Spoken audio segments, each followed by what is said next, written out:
मैंने आपसे पूछा था कि ये आपके पास में सेम डायरेक्ट्रिक्स है और ये सेम आपके पास ये फोकस है। इसी पे ही मैंने आपका एक एलिप्स बनाया, मतलब पहले पैराबोला बनाया, और पैराबोला की सरकमफेरेंस पे जो पॉइंट थे उन सबको मैंने बोला ए। एलिप्स पर जो पॉइंट लिए वो मैंने लिए बी, और तीसरे मैंने हाइपरबोला पर जो पॉइंट लिया वो मैंने लिया सी। तो मैंने आपको बोला था कि डायरेक्ट्रिक्स के जो पॉइंट ज्यादा क्लोजर है वो मुझे सेट बताइए। तो देखिए हमारे पास क्या होता है, पॉइंट लीजिए पी। पी अगर मैं बोलता हूँ और ये मेरे पास एस है और ये मेरे पास एम है, तो आप जानते हैं P S equal to EPM होता है। अगर मैं एलिप्स की पैराबोला की बात करूं तो पी एस जो है आपका वो पीएम के बराबर होगा, तो ये आपका दोनों से बराबर इक्वल डिस्टेंस पे रहेगा। मगर अगर मैं एलिप्स की बात करूं तो पी एस जो है आपका लेसर देन पीएम होता है, क्योंकि आपका जो है वो ग्रेटर देन होगा। ये तो ई आपका लेसर देन वन होता है ना इस केस में।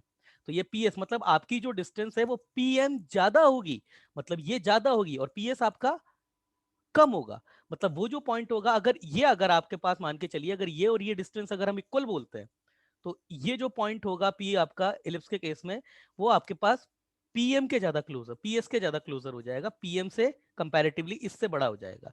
और अगर हम बात करें हाइपरबोला की तो PS is greater than PM हो जाता है। उस केस में क्या होगा आपके पास में, अगर ये इक्वल है, अरे बेटा सिंपल सी बात है, आप तो एक ही पॉइंट ले लो चलो। अगर ये पॉइंट आपका मैं बोलता हूं पैराबोला पर है, ये पॉइंट पैराबोला पर है, तो ये दोनों साइड इक्वल हो जाएंगी। अगर मैं बोलता हूँ एलिप्स मुझको लेना है, तो एलिप्स के केस में क्या होगा, एलिप्स के केस में आपके पास जो पॉइंट होगा वो ये वाला कंडीशन फॉलो करेगा, मतलब पीएम ज्यादा आपका, मतलब पीएस पीएस के पास ज्यादा हो जाएगा, तो वो पॉइंट आपका यहाँ पर शिफ्ट हो जाएगा, इधर की तरफ शिफ्ट हो जाएगा। और अगर मैं हाइपरबोला की बात करूं तो वो पॉइंट आपका पीएस के पास ज्यादा शिफ्ट हो जाएगा। तो यस, सबसे पहले आपका डायरेक्ट्रिक्स की क्लोजनेस की बात करें तो सबसे पहले सी आएगा, फिर आपके पास में पैराबोला आएगा ए, और फाइनली जाकर के आपके पास में बी आएगा। क्लियर है? क्लियर है आपको? रिप्लाई करो बेटा, क्लियर है हाँ ना? सर। अरे क्लियर है ना, सारे बच्चों को क्लियर है ना? हाँ सर। चलिए चलिए चलिए आगे देखते हैं, सब बच्चों को क्लियर। तो ये इस तरीके की छोटी छोटी चीजें होती है, याद रख, याद मतलब दिमाग चलना चाहिए बच्चों का। चलिए चेक द नेक्स्ट, है ना, ये था हमारा। अब आगे थोड़ा इसके बारे में देख लेते हैं कि क्या क्या चीजें आती हैं इसकी। Let equation of directrix, of directrix, और अगर हम डायरेक्ट्रिक्स की इक्वेशन यहाँ पर लिख देते हैं, L X plus M Y plus N equal to zero and fix point,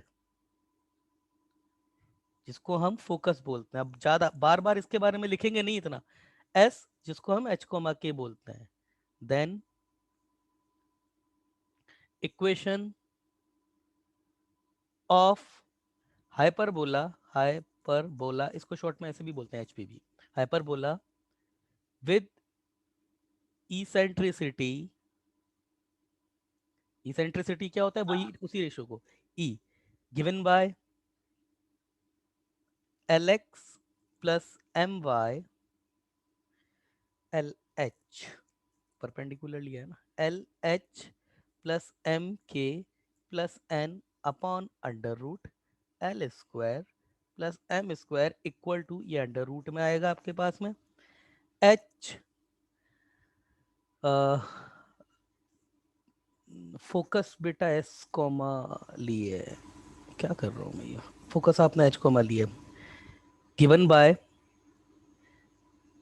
L X plus M Y plus N upon under root L square plus M square equal to, perpendicular distance sorry, X minus H का square plus Y minus K का square, और upon में L X plus M Y upon N, और ये under root L square plus M square, बस इतना ही, इसका मॉड, और that is completely equal to E. अब क्या किया जाएगा, यहाँ पे इसका रूट आता है, इसके रूट को हटाने के लिए दोनों साइड स्क्वायर कर दिया जाएगा, y माइनस के का square that is equal to square of L X plus M Y plus N, इसका स्क्वायर आ जाएगा, और ये नीचे आपके पास L square plus M square और ये इंटू ई का स्क्वायर, और जब इसको आप सॉल्व कर दोगे तो ये आपके पास में वही इक्वेशन बन जाएगी, A X square plus B Y square plus two G X plus two F Y plus two H X Y plus C equal to zero. ठीक है, फॉर एवरी क्या कंडीशन होगी, डेल जीरो होगा क्या, del आपका zero होगा, और H square A B, क्या साइन आएगा इसमें, बताओ क्या होगा, डेल तो जीरो होगा ये तो कंफर्म है, और इसके बीच में क्या साइन आएगा, क्या साइन आएगा, बोलो भाई, रोहित, विघ्नेश, वेदांत, पनारी, पंसारी, जो भी नाम है बच्चे का, एक बच्चे ने, ये इक्वल नहीं होगा, सर डेल जीरो होगा। नहीं होगा, मैं वही तो मैं देख रहा हूँ ना, बच्चे हाँ को सर। पता कितना है, यही तो मैं देखना, यही तो चाहता हूँ ना कि बच्चों को पता कितना है, जिनको पता होता है वो हाथों हाथ रिएक्ट करते हैं, जैसे दो सर बच्चों आप को ऐसे बोल रहे थे जैसे, जैसे सर आपने बोलो, हमें कंफ्यूज कर दिया बोल के। नहीं तो मैं तो करूंगा डेल ही सही तो ना जीरो बेटा, ही होगा नहीं तो ऐसे बोल। मैं तो करूंगा ही सही ना, मैं तो करूंगा ही सही ना, मैं तो देखो, अच्छा चलो ये बता दूं कितना होगा, हाँ चलो ये लेसर देन आपका होता है, ये H square lesser than A B होता है, अब तुम ये भी बोल दोगे सर आपने हमें यहाँ भी कंफ्यूज कर दिया, अब आप कहोगे सर ये तो ग्रेटर देन होता है, ये कहोगे अब आप, हैं सर आपने हमें यहाँ भी, अरे कॉन्फिडेंट रहना चाहिए, डेल अगर इक्वल हो जाता है तो वो आपके पास में पेयर ऑफ टेंजेंट को रिप्रेजेंट करता है, और ये कंडीशन तो खैर सही है, क्लियर है ना, अरे क्लियर है ना, यही होता है ना, यही होता है ना, मैंने जरा सा कंफ्यूज किया तुम हो गए कंफ्यूज, ग्रेटर देन होता है, समझ में आया, ये ई का साइन ही फॉलो करता है यहाँ पे, ई आपका लेसर देन वन किसके लिए, एलिप्स के लिए, तो यहाँ पर भी लेसर आता है, ई आपका इक्वल टू वन किसके लिए, पैराबोला के लिए, तो यहाँ भी इक्वल आता है, ई आपका ग्रेटर देन वन किसके लिए, हाइपरबोला के लिए, तो यहाँ पर भी आपका ग्रेटर देन वन आता है, ये चीजें याद होनी चाहिए, ये चीजें याद होनी चाहिए आपको, जब हम आईआईटी जेई के पेपर में बैठा उस समय, अभी तो कुछ भी आपका ऊपर अभी आपके पास कोई प्रेशर नहीं है इस समय, या तो तुम अगर गलत भी बोल दोगे तो मैं क्या कर लूंगा, ज्यादा से ज्यादा ही दिमाग खराब हो जाएगा तो मीटिंग से आउट कर दूंगा, उसको भी तुम जाकर के बाद में देख लोगे, वो आप टाइम इमेजिन करके चलो, जब आप पेपर लिखने बैठे हो अपनी 2 साल की मेहनत को लेके, आप अंदाजा नहीं लगा सकते वो प्रेशर कितना होता है बच्चे के ऊपर, अभी तो मैं क्या कर रहा हूँ यहाँ पर, अभी तो मैं बहुत लाइटली और मतलब सही बता रहा हूँ, आप लोगों के साथ में बैठ करके सारी चीजों का जवाब दे करके आपको teacher cum as a friend ज्यादा डील करता हूँ मैं यहाँ पे क्लास में, कि बच्चे को कहीं ऐसा फोबिया ना बैठ जाए सब्जेक्ट का, जो कि कई बार बैठ जाता है, तब तुम कह रहे हो कि सर हमारा कॉन्फिडेंस जवाब देने लग गया, तो बेटा ऐसे थोड़ी ना होता है, मैंने बोला है ना आपको कि इन चीजों को लिख करके अपनी दीवार के सामने देखो, हमने भी ऐसे ही याद की है, आपको भी याद करनी पड़ेगी ऐसी, चलिए, है ना, तो ये हो गया हमारे पास इक्वेशन ऑफ हाइपरबोला, ये हमारे पास जो है जनरल इक्वेशन ऑफ हाइपरबोला है, जिसके लिए condition del is not equal to zero, अच्छा del is not equal to zero का मतलब क्या होता है, और डेल इक्वल टू जीरो का ज्योमेट्रिकल मीन क्या होता है, मतलब डेल इक्वल टू जीरो हो रहा है, इस बात का ज्योमेट्रिकली मीन क्या है, हम्म फोकस, फोकस क्या मतलब है, डेल जीरो हो जाने का मतलब क्या है, कॉनिक सेक्शन से निकल के आया था, फोकस कहां लाई कर जाती है, डायरेक्ट्रिक्स पर, सर डायरेक्ट्रिक्स पर। फोकस डायरेक्ट्रिक्स पर लाई कर जाती है, और फोकस डायरेक्ट्रिक्स पर लाई कर जाएगी तो कभी कॉनिक्स बनेगा ही नहीं, बेटा अगर फोकस ही तुम्हारी डायरेक्ट्रिक्स पर लाई कर गई तो पीएस और पीएम तो दोनों जीरो हो गए ना आपके,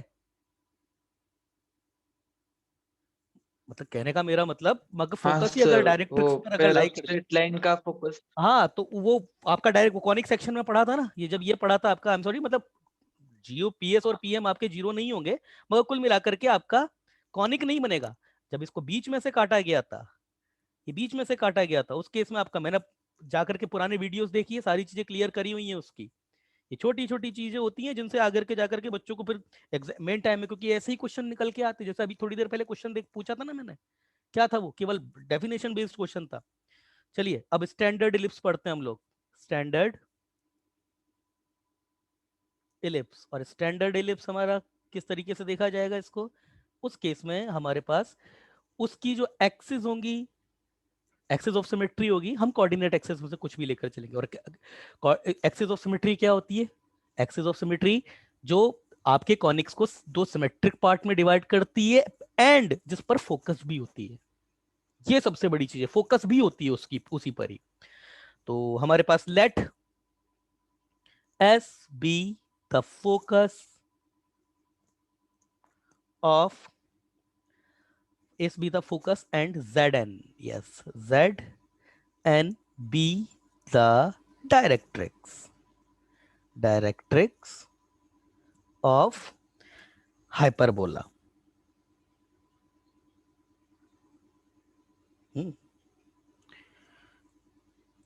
ऑफ हाइपरबोला, बच्चे का मैसेज आया किसी का?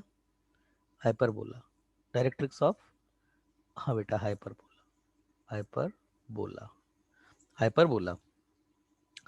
तो चलिए जरा ले लेते हैं, अगर मैं एक डायरेक्ट्रिक्स बना लेता हूँ इसकी, ये एक डायरेक्ट्रिक्स बनाई मैंने, और ये मैंने यहाँ पर बेटा एक पॉइंट बना दिया यहाँ पे, ठीक है।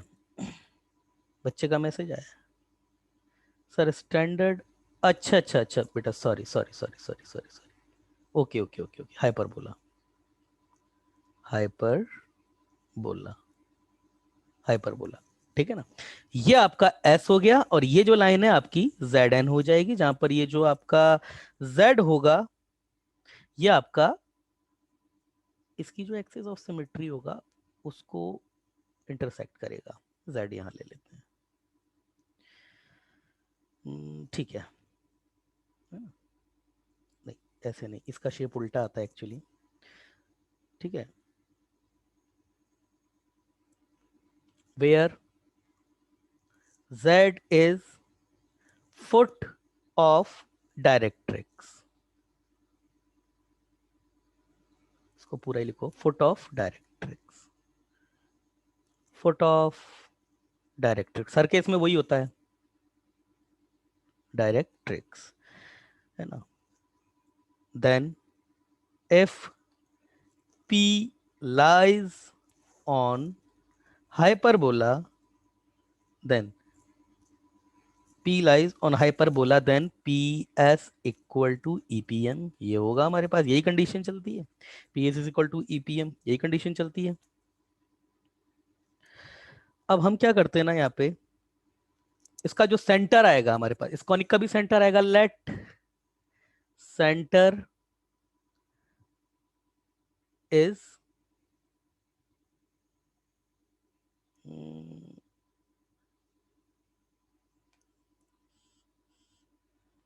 चलिए अभी नहीं, वरना अभी बता दें तो फिर थोड़ा प्रॉब्लम हो जाएगी। चलिए मैं थोड़ा एक काम करता हूँ, इस हाइपरबोला को यहाँ ड्रॉ कर देता हूँ आपके सामने।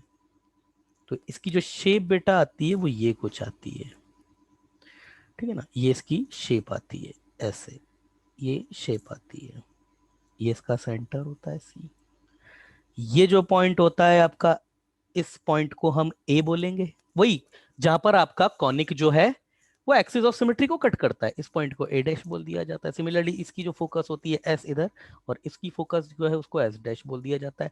डायरेक्ट्रिक्स की अगर तुम बात करोगे तो डायरेक्ट्रिक्स इधर आती है इसकी, ये और अभी मैं कुछ किसी को मार्क नहीं कर रहा हूँ ये, और ये दूसरी डायरेक्ट्रिक्स जो है वो ये इधर आती है, ये जेड, और ये जेड डैश हो गया, ये जेड डैश और ये जेड, ये हो गया, ठीक है। अब चलिए देखना स्टार्ट करते हैं। अच्छा बेटा मुझे एक बात बताओ, हर कॉनिक में ही होता है वैसे ऐसा, तुम मुझे ये बात बताओ कि ये पॉइंट अगर मैं z बोलता हूँ, अच्छा ये c बोला है मैंने, ये पॉइंट मैंने z बोला है, और ये मैंने s बोला है, तो तुम मुझे ये बता सकते हो point a line Z S को किस रेशियो में डिवाइड करेगा? ये बता सकते हो तुम? पॉइंट a मेरा लाइन जेड एस को किस रेशियो में डिवाइड करेगा? पॉइंट ए, ये वाला पॉइंट है, ये वाला, मेरा लाइन जेड एस को किस रेशियो में डिवाइड करेगा? किस रेशियो में डिवाइड करेगा? किस रेशियो में डिवाइड करेगा? नहीं पता? हाँ भाई रोहित, किस रेशियो में डिवाइड करेगा? किस किस रेशियो में डिवाइड करेगा? नहीं पता? हेलो सर, हाँ हाँ बोलो बोलो, 1:1। बच्चे का मैसेज आया है, किस रेशियो में डिवाइड करेगा? 1:E में, बच्चे का मैसेज आया 1:E, देख लो 1:E, हाँ 1:E या E:1, इधर देखो, ये आपके पास में किस पर है, ये सर, लाई करता है, जेड ए, हाँ ये रहा आपका sir Z A parabola, upon A S हाँ हाँ हाँ, बस बस वही है कि यह आपका पैराबोला, ये एलिप्स हाइपरबोला पे लाई करता है, तो हम जानते हैं कि P S upon P M, ये हमारे पास E:1 होता है, या फिर P S ratio P M, ये हमारे पास E:1 होता है। तो ये है हमारे पास पी एस, और ये है हमारे पास पी एम, मतलब ये हमारे पास ई और ये रेशो 1 या फिर 1:E में डिवाइड करेगा। बिल्कुल सही बोला आपने। क्लियर है ना ये भाई? अरे कुल मिलाकर के पॉइंट ये तो आपका है तो इस पर ही, हाइपरबोला पे ही है, तो इस पॉइंट को यहाँ पे लिख देता हूँ। सिमिलरली यहाँ पर भी होगा ये, ऐसा तीनों में हो रहा है आपका। अगर आपने देखो इलिप्स में भी अगर हम देखें ना, तो वहां पर भी तो यही था कि अगर हमारे पास यहाँ बेटा डायरेक्ट्रिक्स होती थी और ये पॉइंट हमारे पास ए था और ये हमारे पास फोकस थी, तो ये ए इस लाइन को किस रेशो में डिवाइड करता था? वही पीएस रेशो पीएम, उसमें डिवाइड करेगा ई रेशो 1 में। वहां पर ई की वैल्यू जो है कि आपकी 1 से छोटी हो जाएगी, यहाँ पर ई की वैल्यू आपके 1 से बड़ी है। ये रेशियो आपकी 1 से बड़ी है, तभी तो ये आपके डायरेक्ट्रिक्स के ज्यादा क्लोजर है। मैंने बनाया भी डायरेक्ट्रिक्स के ज्यादा क्लोजर है, ठीक है ना? उस केस में क्या होगा, ये आपका लेसर देन 1 हो जाएगा, तो यही पॉइंट आपका फोकस के ज्यादा क्लोजर चला जाएगा। और यही आपके पास में हमने तो देखा ही था ना, हमारे पास क्या, जब हमने हाइपरबोला बना, सॉरी पैराबोला जब बनाया था, ये हमारे पास फोकस था, ये पॉइंट। कितने बच्चों को याद है कि ये मिड पॉइंट हो जाता था आपका? टेंजेंट जो वर्टेक्स होता था आपका फुट ऑफ डायरेक्ट्रिक्स और फोकस का मिड पॉइंट होता था। वो क्यों होता था? क्योंकि ये पीएस इक्वल टू पीएम हो जाता था, वो रेशो हमारा 1 था। मेन तो चीज वहीं से ही आई थी ना। तो मैं यहां पर लिख देता हूं, पॉइंट Z डिवाइड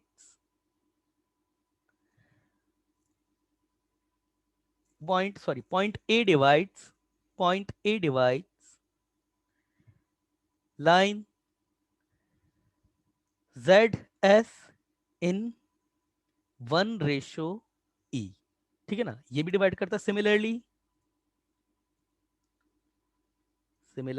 अब देखिए हम कैसे, हमको निकालना है similarly A dash divide line Z dash S dash in ratio, ये किस में डिवाइड करेगा? ये भी उसी में डिवाइड करेगा 1:E में। मैं किसकी बात कर रहा हूं? इसको, ये जेड डैश एस डैश को। तो ये भी कितनी आएगी? ये भी 1:E आएगा। ये भी आपका कितना आएगा, सॉरी, इन 1:E। यहां तक तो क्लियर है, यहां तक क्लियर है ना? अभी तक मैंने कुछ भी नहीं लिखा यहां पर ऐसा। अच्छा, और क्यों डिवाइड करेगा? क्योंकि सिंपल सी बात है बेटा, S A equal to E S Z and S A dash equal to E S. अच्छा, ये भी तो बताना पड़ेगा। चलो इधर देखना भाई, ये वाला मेरा पॉइंट, इधर ध्यान देना। मैं इसको थोड़ा सा अच्छा बना देता हूँ, ये देखने में थोड़ा अच्छा लगे। बस 10-15 मिनट में ये डायग्राम थोड़ा देखने में सुंदर लगे। अभी क्या है ना, मैंने रफ बनाया था ना, थोड़ा सा रफ बनाया था, अब मैं थोड़ा इसको अच्छा बनाता हूँ। ये लीजिए, ये आपका इधर हो गया, है ना? अच्छा, एक और चीज, कई बार ये एक गलत फहमी बच्चे ले लेते हैं कि सर हाइपरबोला ना तो 2 पैराबोला उल्टे हो जाते हैं। ये चीज गलत है, ये गलत है। ये चीज अंतर होता है, ये 2 पैराबोला उल्टे नहीं रखे हुए हैं, है ना? दरअसल क्या होता है ना, इनका ये जो रेट ऑफ ग्रोथ होता है ना, थोड़ा हाई होता है, ये थोड़ा ऐसे जाता है। मगर क्या है ना, जब हम थोड़ा फ्री हैंड से बनाते हैं ना, तो दिखने में थोड़ा ऐसे ही लग जाता है ये, है ना? और दूसरा, इसकी एसिम्पटोट लाई करती है ना? मतलब शेप ये नहीं होता, ये तो एक्चुअली शेप पैराबोला की ही होती है। थोड़ा इसका शेप ऐसा होता है, ये ऐसा जाता है, लाइन की तरह भागता है सीधा, है ना? इसकी एसिम्पटोट आती है बकायदा एक। चलिए आगे देखते हैं। ये मैंने यहाँ पर एस लिया था और यहाँ मैंने इसकी एक डायरेक्ट्रिक्स ली थी, और डायरेक्ट्रिक्स बना देता हूँ। डायरेक्ट्रिक्स ली थी इन दोनों के लिए, ये डायरेक्ट्रिक्स हो गई इनकी, और इधर ये डायरेक्ट्रिक्स हो गई इसकी, ठीक है ना? ये पॉइंट मैंने एस डैश लिया था, ये पॉइंट मैंने ए लिया है, और ये पॉइंट को मैंने ए डैश बोला है, इसको मैंने सी बोला है। ये मेरे पास जेड डैश है और ये मेरे पास जेड है। अब देखो बेटा इधर ध्यान से, इतना तो तुमको पता होगा कि मैं अगर यहाँ पर इसको लिख सकता हूँ कि ये पॉइंट ए और एस और ए से जेड की जो डिस्टेंस है, सिंपली वो P S equal to E P M से मैं इसको ऐसे लिख सकता हूँ। कोई समस्या तो नहीं है ना? कोई समस्या तो नहीं है? बोलो बेटा, कोई समस्या तो नहीं है ना इस बात में? अरे बोलो, बोलिए। अरे P S equal to EPM से अगर ये आपका पॉइंट हाइपरबोला पे लाई करता है ना, तो इससे डिस्टेंस, इसकी डायरेक्ट्रिक्स की डिस्टेंस का ई टाइम होगी। यही तो है आपके पास में रिलेशन, ऐसा लिख सकता हूं ना? बोलिए, रिप्लाई। चलिए, बच्चे का आ गया मैसेज। अब देखो इधर, देखो जिस फोकस की, जिस वाले ब्रांच से डिस्टेंस कैलकुलेट करी जाएगी, पॉइंट की जिस ब्रांच के पॉइंट से फोकस की डिस्टेंस काउंट की जाएगी, वही डायरेक्ट्रिक्स एक्चुअली यूज में ली जाती है। है ना। जैसे अगर मैं बात करता हूँ ना यहाँ पे इलिप्स की, लास्ट केस में भी बताया था, लास्ट केस इसमें भी आपके पास में ये दो डायरेक्ट्रिक्स होती हैं। अगर ये पॉइंट की मैं इस फोकस से डिस्टेंस काउंट कर रहा हूँ तो ये इस वाली डायरेक्ट से डिस्टेंस का ई मल्टीपल होगी। सिमिलरली अगर इससे मैं डिस्टेंस काउंट कर रहा हूँ तो वो इस वाली डायरेक्ट्रिक्स का ई मल्टीपल होगा, से परपेंडिकुलर डिस्टेंस का ई मल्टीपल होगा। ठीक है ना। तो ये चीज, तो सिमिलरली वो चीज यहाँ पर भी होती है। अच्छा आप मुझे बताइए, अगर ये मेरे पास ए है और मैं यहाँ पे आपका अ, अच्छा ये एस है, ये इस वाले पॉइंट की ए डैश की इससे डिस्टेंस काउंट करना चाहता हूँ, तो इस तरीके से तो मैं ये भी तो लिख सकता हूँ ना कि एस की ए से जो डिस्टेंस है वो आपके पास ई ऑफ इस वाली डिस्टेंस से एस, सॉरी इस वाली डिस्टेंस से एस जेड, ये क्या है यार, तुम बच्चे बोल भी नहीं रहे हो यार सिंपल, ये S A equal to A Z होगा और ये ए डैश जेड होगा। अब ठीक है, क्लियर है ना। इससे इसके मल्टीपल का होगा, ये ए जेड होगा, ये मल्टीपल डिस्टेंस परपेंडिकुलर डिस्टेंस ये ए जेड होगा और ये ए डैश जेड होगा, मतलब इसकी इससे डिस्टेंस इसकी इससे डिस्टेंस का ई मल्टीपल होगी। क्लियर है, क्लियर है ना, क्लियर है ना। अब देखिए यहाँ पे हम क्या करते हैं ना, ये जो यहाँ पर ये डिस्टेंसेस को बोल देते हैं mid point. C is centre of hyperbola, hyperbola का सेंटर है, and let distance A dash equal to 2a, हम इसको 2a बोल देते हैं। मतलब यहां से लेकर के यहां तक की ये जो डिस्टेंस है ना, ये पूरी डिस्टेंस 2a है।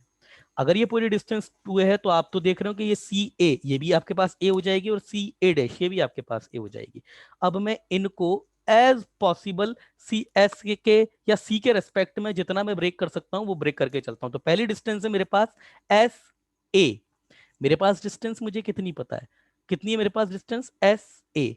मुझे डिस्टेंस अगर जैसे मैं इसको मैं ऐसे भी तो लिख सकता हूँ ना, सी एस माइनस सी ए। क्या है मेरे पास एस ए, ये एस ए, इसको मैं सी एस माइनस सी ए लिख सकता हूँ ना। इन दोनों को मैं अगर इसको डिस्टेंस इसको मैं 1 दे दूं और इसको अगर मैं 2 दे दूं और मैं यहाँ पर ऐड कर दूं इक्वेशन 1 प्लस इक्वेशन 2, तो मेरे पास हो जाएगा S A plus S A dash equal to E common, और ये है मेरे पास A Z plus A dash Z. अब मैं इनको सेंटर के रेस्पेक्ट में जितना ज्यादा ब्रेक कर सकता हूं मैं करने की कोशिश करूंगा। तो मेरे पास है एस ए, ऐसे को मैं सिंपली ये लिख सकता हूँ ना, C S minus S A, तो ये सी एस माइनस सी ए ऐसे लिख सकते हैं इसको। प्लस इसको क्या लिख सकता हूं मैं, ए डैश एस, इसको क्या लिख सकता हूं ए डैश एस, इसको क्या लिख सकता हूं बताइए, ए डैश एस, इसको क्या लिख सकता हूं, रिप्लाई कीजिए। यहां से लेके यहां तक की डिस्टेंस को क्या लिख सकता हूं मैं बेटा, ये यहां से लेकर के यहां तक की डिस्टेंस को क्या लिख सकता हूं सेंटर के रेस्पेक्ट में, क्या लिख सकता हूं,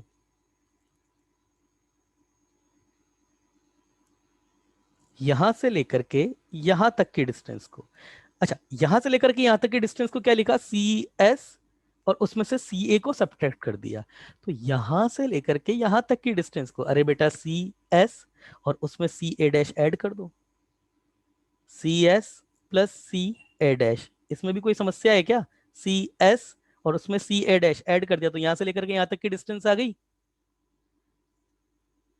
ये ई ए जेड को बताओ, ये ए जेड, इसको सी के रेस्पेक्ट में ब्रेक कीजिए आप, कैसे कैसे ब्रेक करोगे, ए जेड, ए जेड ये जो है इसको कैसे ब्रेक करोगे आप, देखिए इधर ये सी ए माइनस सी जेड, सबको सेंटर के रेस्पेक्ट में ब्रेक करना है सबको।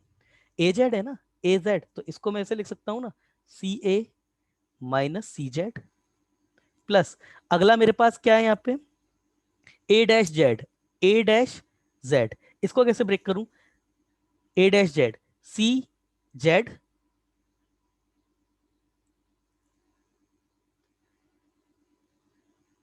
सी A minus C Z plus A dash A dash Z, तो इसको मैं लिख सकता हूँ C Z plus C A dash, ऐसे। क्लियर है यहाँ तक? अगर किसी को समस्या है तो पूछ लो, मैं अभी बता दूंगा, अदरवाइज जवाब दीजिए। क्लियर है यहाँ तक? क्योंकि यहाँ तक तो मैंने कुछ भी नहीं किया, इन दोनों डिस्टेंस को, सारी डिस्टेंस को सेंटर के रेस्पेक्ट में ब्रेक किया है, क्योंकि ये पूरा का पूरा शेप सेंटर के अबाउट सिमेट्रिक है। अरे जवाब दो, यहाँ तक क्लियर है? जवाब दीजिए, क्लियर है यहाँ तक? या फिर कुछ रिपीट करना है तो बता दीजिए, अभी रिपीट हो जाएगा। रिप्लाई कीजिए,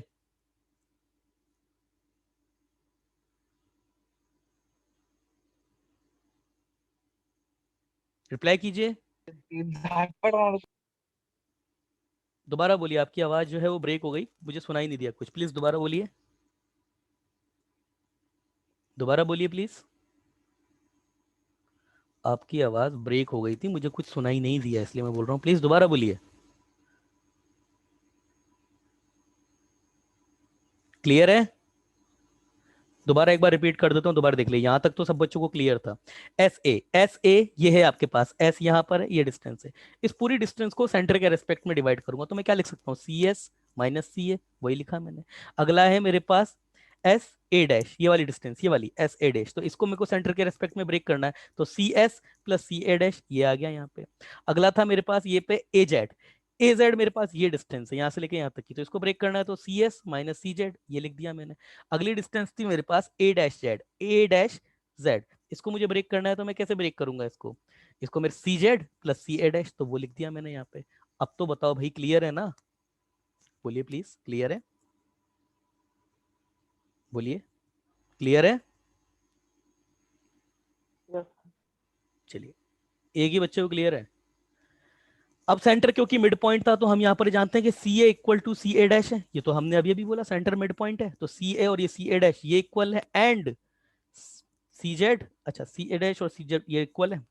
तो जब ये दोनों इक्वल हैं तो इधर देखिए आप, ये गया इससे, और ये दोनों तो खैर वैसे ही इक्वल हैं, तो जैसे ही ये कैंसिलेशन हमने किया, हमारे पास क्या चीज रेस्ट बचती है, हमारे पास बचेगा two C S, two C S, two C S equal to E time of C A plus C dash, two time E of, sorry, E of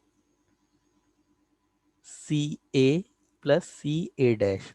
और अभी अभी मैंने आपको ये भी बताया था कि ये दोनों इक्वल हैं, तभी तो यहाँ पर इसको काटा है हमने, तो ये सी ए डैश जब दोनों इक्वल है हमारे पास, तो यहाँ से मैं क्या लिख सकता हूँ इसको, two C S equal to E C A plus C A, या फिर टू सी ए, और जब कैंसिल कर देंगे तो सी S equal to E C ए आ चुका है।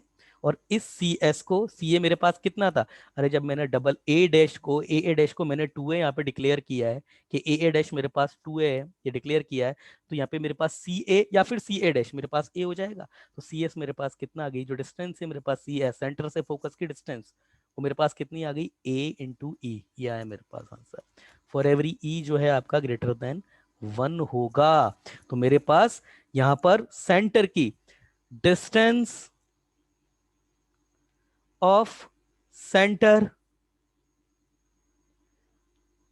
या फिर distance of focus from centre, of focus from centre is A into E. अब ये चीज आ चुकी है मेरे पास में, अब मैं इसका फेयर डायग्राम जो बनाना है मेरे को, सेंटर को, let centre is origin 0,0, then देख लीजिए, 5 मिनट का क्वेश्चन है सिर्फ, उसके बाद अनिकेत का क्वेश्चन लिया जाएगा, अनिकेत के क्वेश्चन को डिस्कस करेंगे। उस बच्चे ने क्वेश्चन पूछा है मुझसे, ये कुछ ऐसा, ये कुछ इधर ऐसा, जितना इधर उतना इधर, ये इधर ऐसा, ये इधर ऐसा। चलिए, ये आपका एस इधर है, ये आपके पास ए ई कॉमा जीरो, अगर ये सेंटर है सी, तो ये डिस्टेंस आपकी ए ही होगी, तो ये ए ई कॉमा जीरो हो जाएगा। सिमिलरली इधर अगर मैं एस डैश लूंगा, तो ये मेरे पास माइनस ए ई कॉमा जीरो ये हो जाएगा। ये मेरे पास ए डैश था और ये मेरे पास ए था, ये पूरी डिस्टेंस टू ए थी, तो ये मेरे पास ए और ए है, तो ये पॉइंट मेरे पास ए कॉमा जीरो हो गया, और ये पॉइंट मेरे पास -a,0 हो गया। अगली मेरे पास आएगी डायरेक्ट्रिक्स। डायरेक्ट्रिक्स तो वो डायरेक्ट्रिक्स में ड्रॉ करूंगा तो वो कुछ ऐसी आएगी ये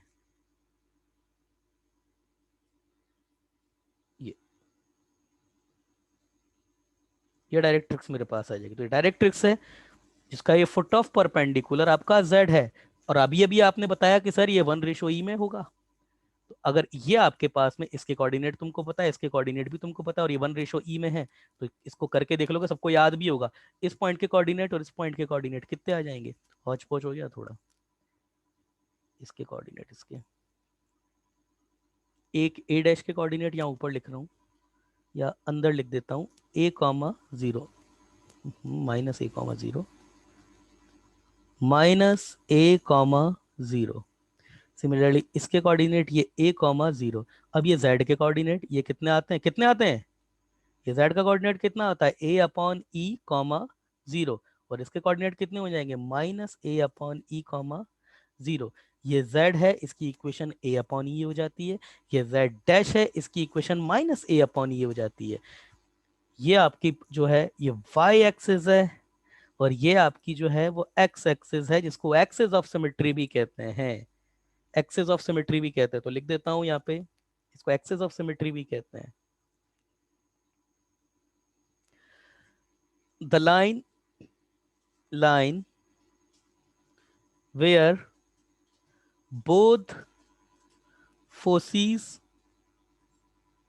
of hyperbola exist, called axis of symmetry। इसका एक नाम और होता है, इसका एक नाम और होता है। वैसे इन दोनों को ही दो अलग अलग नाम से बोला जाता है, और वो नाम क्या होते हैं, कैसे होते हैं, वो हम लोग कल देखेंगे। अच्छा इसकी इक्वेशन, अच्छा इसकी इक्वेशन भी होती है, इसकी इक्वेशन को भी आइडेंटिफाई किया जाता है। बट आज का जो टाइम है वो भी पूरा हो चुका है। तो हम क्या करते हैं, अब इसको पार्ट को यहाँ स्टॉप करते हैं, और अभी मैं जो मेरे अनिकेत ने मुझसे जो कल क्वेश्चन पूछा था मैं उसको ले लेता हूँ, और अगर आपको भी कुछ क्वेश्चन है तो मैं उसको ले लेता हूँ। ठीक है, आज का जो डिस्कशन पार्ट है वो इतना ही होगा। कल इसकी इक्वेशन होगी, इसकी स्टैंडर्ड इक्वेशन क्या होती है कल हम उसको देखेंगे। तो यस, अनिकेत आ जाइए लाइन पे, आपका क्वेश्चन देख लेते हैं। अनिकेत का मैंने क्वेश्चन देखा। अनिकेत का क्वेश्चन, अनिकेत ये पूछ रहा है उसमें, एक मिनट रुकना, रिकॉर्डिंग ऑन, यस। अनिकेत तुमने मेरे से ये पूछा है कि सर, अच्छा पहले ये बताओ अनिकेत, क्वेश्चन में डाउट है या केवल इसमें डाउट है कि सिमेट्री, अगर वो ये क्या बोला जाता है रे यार उसको, इंसर्टेड जब बोला जाता है तो वो इंसर्टेड डायगोनल के अलोंग होगा या जस्ट एज इट इज अंदर उसको रख दिया जाएगा? ये डाउट है या फिर क्वेश्चन में ही डाउट है? ये बताओ। यस अनिकेत, बोलो अनिकेत। अनिकेत, क्योंकि क्वेश्चन में डाउट तो नहीं होना चाहिए, क्योंकि बहुत सिंपल सा क्वेश्चन है वो इंसर्शन में। ठीक है, देखो, अगर इंसर्शन की ना बेटा बात करें तो इंसर्शन का जो बेसिक मीन होगा ना वो आपका यही लिया जाएगा कि आपका एलिप्स जो है अगर वो इसके अंदर बैठा हुआ है, इंसर्ट किया है, तो आप उसको यही इंसर्टेड मानेंगे। अगर वो ये बोलता है कि किसी गिवन एंगल पे इंसर्टेड है, तो फिर आप उसका जो है वो एंगल ऑफ इंसर्शन वो आपको लेना पड़ेगा। जैसे अभी उसने कुछ भी आपको मेंशन नहीं किया हुआ है, तो आप एज इट इज मान करके चलो कि आपका बिल्कुल 0 डिग्री एंगल पर, मतलब इसकी जो एक्सिस है, एक्सिस ऑफ सिमेट्री, वो आपके पास ये जो इसकी साइड्स हैं उसके पैरेलल है। या तो ऐसे ले लो भाई, अगर तुम ऐसे, या तो ऐसे ले लो, या फिर ऐसे लेना पड़ेगा तुमको। ठीक है ना, अमूमन ऐसे ही दिया जाएगा वो, तो फिर देखो वो बताएगा आपको कि मेजर एक्सिस कौन सी है, माइनर एक्सिस कौन सी है। तो ऑब्वियसली रेक्टेंगल की जो बड़ी साइड होगी वो आपके पास मेजर एक्सिस के अलोंग आ जाएगी। समझ रहे हो ना मेरी बात को? ठीक है ना, वो तो वो बताएगा आपको, सारी चीजें उसको देनी पड़ेगी। अब उसने बात करी थी आपसे, आपका सबसे पहले आपको उसको यही यही शेप आपको उसकी लेनी पड़ेगी। दूसरा, उसने आपको थीटा दिया है, दोनों डायगोनल्स के बीच का ना बेटा एंगल दिया है, और उसने इसेंट्रिसिटी पूछी है। चलिए बेटा आप बताइए, ये एक एलिप्स है आपका, और ये एलिप्स है, ये एंगल आपको दिया हुआ है, ये जो थीटा है ये दिया हुआ था tan−1/√2, ये गिवन था। अब उसने इस एलिप्स की इसेंट्रिसिटी पूछी है, तो कैसे निकालेंगे? हाँ भाई विघ्नेश, कैसे निकालेंगे? इसेंट्रिसिटी कैसे निकालोगे? बताओ, कैसे निकालोगे इसेंट्रिसिटी? बोलो विघ्नेश, कैसे निकालोगे? ओ विघ्नेश। अनिकेत, कैसे निकालेंगे बेटा इस क्वेश्चन को?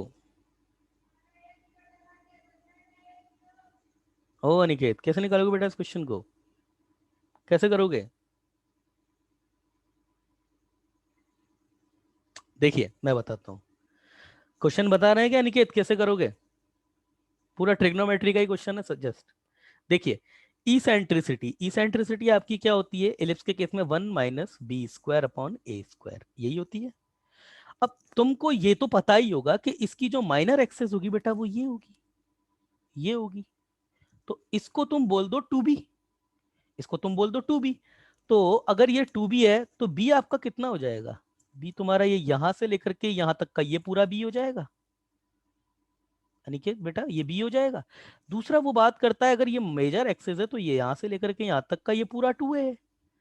और अगर ए की बात करें तो ये यहां से लेकर के यहां तक का ये तुम्हारा ए हो जाएगा। अब तुम इस एंगल में आ जाओ, अगर ये थीटा है तो ये एंगल θ/2 हो जाएगा। बोलो हाँ, ये एंगल तुम्हारा θ/2 हो जाएगा ना भाई, ये एंगल तो θ/2 हो जाएगा।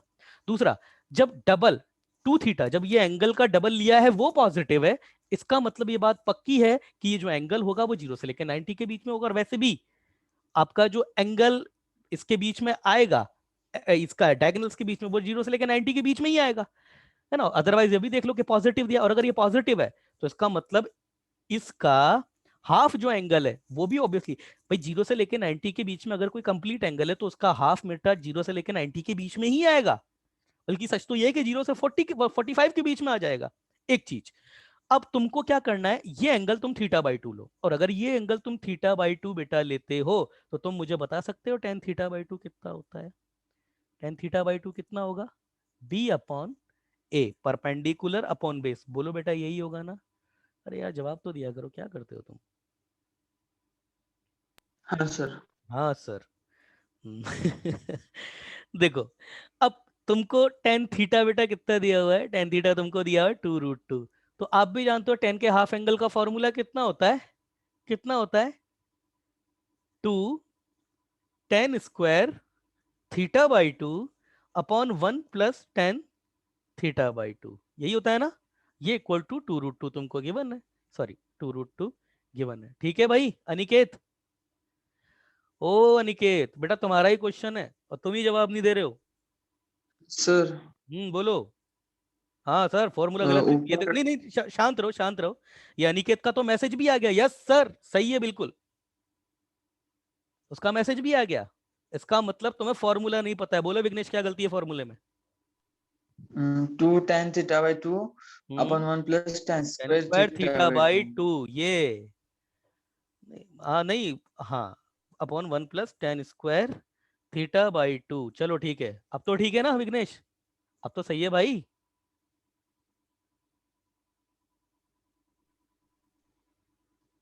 ये हाँ माइनस भी सर। नहीं नहीं, अभी भी सही नहीं, ये माइनस भी आता है बीच में। गुड अनिकेत, शाबाश। ये फॉर्मूले ना बेटा याद रखो, इन फॉर्मूलों को याद नहीं रखोगे ना तो कैसे काम चलोगे? देखो बेटा अनिकेत, अब तुम जानते हो, देखो अनिकेत मैंने बेटा तुमको क्या बोला, तुमने मेरी बात पे गौर किया हो तो मैंने तुमको बोला कि ये एंगल का जो डबल है वो तुम्हें पॉजिटिव दिया है, और इसका हाफ होगा वो 0 से 45 के बीच में होगा, या फिर 0 से लेकर के 90 के बीच में होगा। इसका मतलब tan थीटा अगर पॉजिटिव है तो tan θ/2 को पॉजिटिव होना पड़ेगा। समझ में आ रही है नहीं आ रही है बात? अरे बेटा समझ में आ रही है नहीं आ रही है? समझ में आ रही है ना? मैंने क्यों ये बात बोली, अब इसका मतलब समझो। यहां पर ये आपका ये tan θ/2 निकालना ना, इसको x मान लो, तो 2/x 1 - x² = 2√2, ये गया इधर। ये आपके पास में -2√2 x² प्लस का 2√2, और ये इक्वल टू 2x, क्वाड्रेटिक बन जाएगी। 2√2 x² माइनस का 2x और ये माइनस का 2√2। अब बेटा तुम्हें इसके रूट निकालने पड़ेंगे। क्वाड्रेटिक है, क्वाड्रेटिक के दो रूट एग्जिस्ट करेंगे, एक होगा पॉजिटिव और एक होगा नेगेटिव। तो तुमको नेगेटिव वाले को इग्नोर करना है, पॉजिटिव वाले को लेना है।